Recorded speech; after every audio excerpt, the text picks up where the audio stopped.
भगवान और गरीब आदमी की परीक्षा। बहुत समय पहले की बात है। पहाड़ों और जंगलों से घिरे एक छोटे से गांव रामपुर में एक गरीब लेकिन ईमानदार आदमी रहता था। उसका नाम गोपाल था। गोपाल का छोटा सा घर था, मिट्टी की दीवारें, छप्पर की छत और सामने एक छोटा सा खेत। उसकी पत्नी सीता और एक बेटा मोहन था। गोपाल दिन रात मेहनत करता था। सुबह सूरज निकलने से पहले उठता, भगवान की पूजा करता और खेत में काम करने चला जाता। हर सुबह वह हाथ जोड़कर कहता, हे भगवान, मुझे ज्यादा धन नहीं चाहिए, बस इतना दे दो कि मेरा परिवार भूखा न सोए। सीता कई बार दुखी होकर कहती, सुनो जी, आप इतने अच्छे हैं, मेहनत भी करते हैं, फिर भी हमारी हालत क्यों नहीं बदलती? गोपाल मुस्कुरा देता, सीता, भगवान सब देख रहे हैं, सही समय आने पर सब ठीक होगा। लेकिन गांव के कुछ लोग उसका मजाक उड़ाते थे।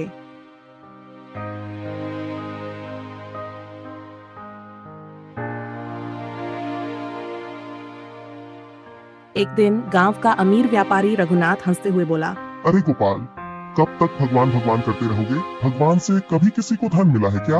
गोपाल शांत होकर बोला, रघुनाथ जी, भगवान हमें धन से ज्यादा हिम्मत देते हैं, वही सबसे बड़ी दौलत है। लोग हंसते रहे, लेकिन गोपाल अपने विश्वास पर अडिग रहा।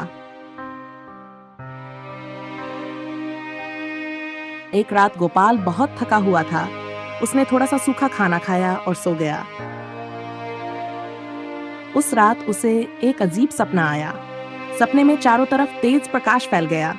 अचानक उसके सामने भगवान विष्णु प्रकट हुए। गोपाल घबरा गया और तुरंत उनके चरणों में गिर पड़ा। हे प्रभु, मैं गरीब हूँ, पर मैंने कभी किसी का बुरा नहीं किया, फिर भी मेरे जीवन में इतनी कठिनाइयाँ क्यों हैं? भगवान मुस्कुराए। गोपाल, तुम्हारी भक्ति सच्ची है, इसलिए मैं तुम्हें एक अवसर देता हूँ। आदेश दीजिए प्रभु, तुम मुझसे 3 प्रश्न पूछ सकते हो, मैं तुम्हें उनके उत्तर दूंगा। इतना कहकर भगवान गायब हो गए। गोपाल अचानक जाग गया। ये सपना था या सच? वह देर तक सोचता रहा।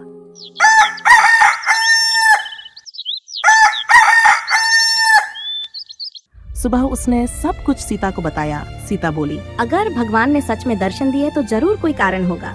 गोपाल बोला, मैं भगवान को ढूंढने निकलूंगा। सीता चिंतित हो गई। इतनी लंबी यात्रा हम लोग कैसे रहेंगे? गोपाल बोला, ये भगवान की इच्छा है, मैं जल्दी वापस आऊंगा।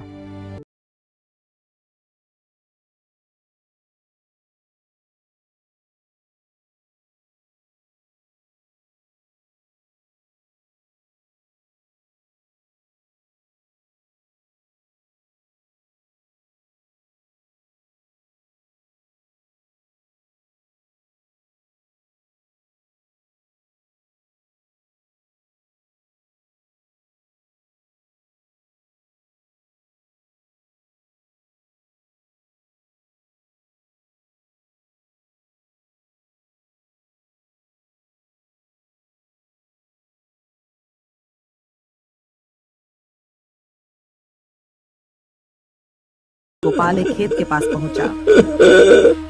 वहां एक किसान रो रहा था। गोपाल ने पूछा, भाई, क्या हुआ? किसान बोला, मेरा नाम रामलाल है, मैं दिन रात मेहनत करता हूँ, लेकिन मेरी जमीन पर कभी फसल नहीं होती। वैसे तुम कौन हो? गोपाल बोला, मेरा नाम गोपाल है और मैं भगवान को ढूंढने जा रहा हूँ। रामलाल बोला, अगर तुम भगवान से मिलो तो उनसे पूछना, मेरी मेहनत बेकार क्यों जाती है? गोपाल ने सिर हिलाया। मैं जरूर पूछूंगा। थोड़ी दूर जाने पर गोपाल एक गांव पहुंचा। वहां एक लड़की रो रही थी। गोपाल ने पूछा, बेटी, क्यों रो रही हो? लड़की बोली, मेरा नाम मीरा है, मेरे पिता बहुत बीमार हैं, कोई इलाज नहीं हो पा रहा। वैसे तुम कौन हो? गोपाल बोला, मेरा नाम गोपाल है और मैं भगवान को ढूंढने जा रहा हूँ। मीरा बोली, अगर भगवान से मिलो तो उनसे पूछना, मेरे पिता कब ठीक होंगे। गोपाल को उस पर दया आ गई। मैं जरूर पूछूंगा। गोपाल आगे बढ़ा। अब रास्ता बहुत कठिन हो गया। घना जंगल था। रात हो गई। तभी अचानक कुछ डाकू आ गए। डाकुओं का सरदार बोला, कौन है तू? गोपाल बोला, मैं एक गरीब आदमी हूँ। डाकुओं का सरदार बोला, तेरे पास जो है दे दे। गोपाल ने अपनी पोटली दे दी। लेकिन डाकुओं ने देखा कि उसमें कुछ खास नहीं है। डाकुओं का सरदार बोला। तू कहाँ जा रहा है?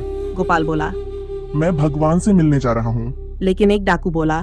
अगर सच में भगवान से मिलो तो उनसे पूछना, क्या मेरे जैसे पापी को भी माफी मिल सकती है? गोपाल ने कहा। हाँ, मैं जरूर पूछूंगा। डाकुओं ने उसे जाने दिया। कई दिनों की यात्रा के बाद गोपाल एक ऊंचे पहाड़ के मंदिर में पहुंचा। वहां अचानक तेज प्रकाश हुआ। भगवान फिर प्रकट हुए।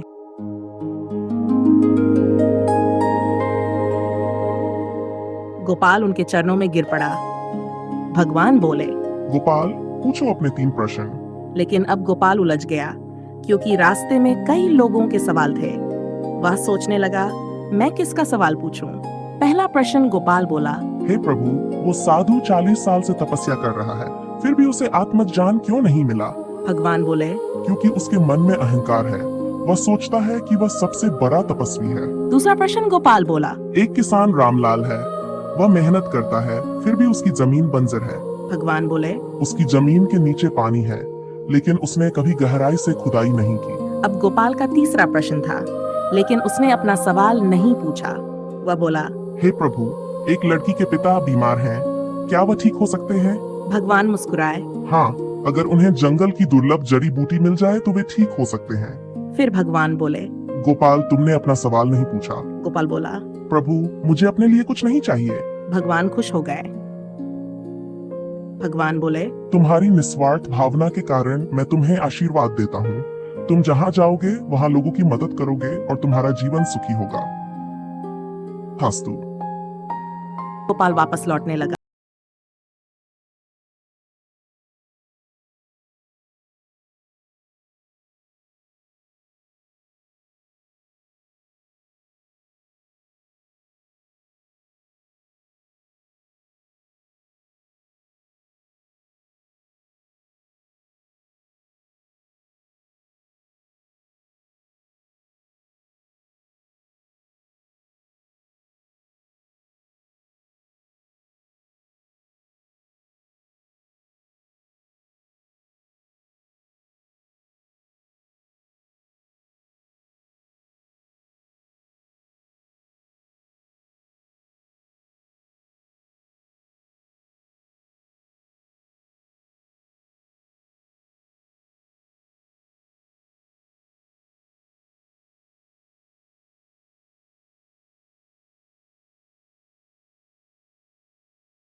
गोपाल अपने गांव पहुंचा तो देखा कि उसका खेत हरा भरा हो गया है।